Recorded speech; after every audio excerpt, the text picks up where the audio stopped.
This is a test of the high amp charging mode for the Thinkware iVolt Xtra BAB-95 dashcam battery pack. I have it on high charge mode, so it should go up to 8.5 amps. I have the 14 wire gauge charging cable.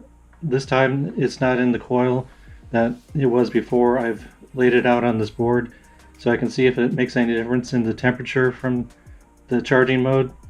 And I've got the thermal camera focused on that so we can take a look at that to see if there's any temperature changes.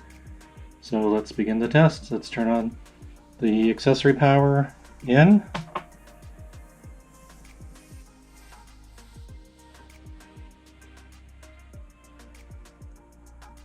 Charging has begun and the dash camera is booting up. Again, this is a Viofo A139 3-channel as the dash camera load on the dashcam battery pack during this test.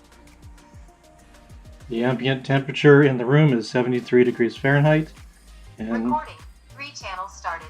Let's go into the time-lapse mode now.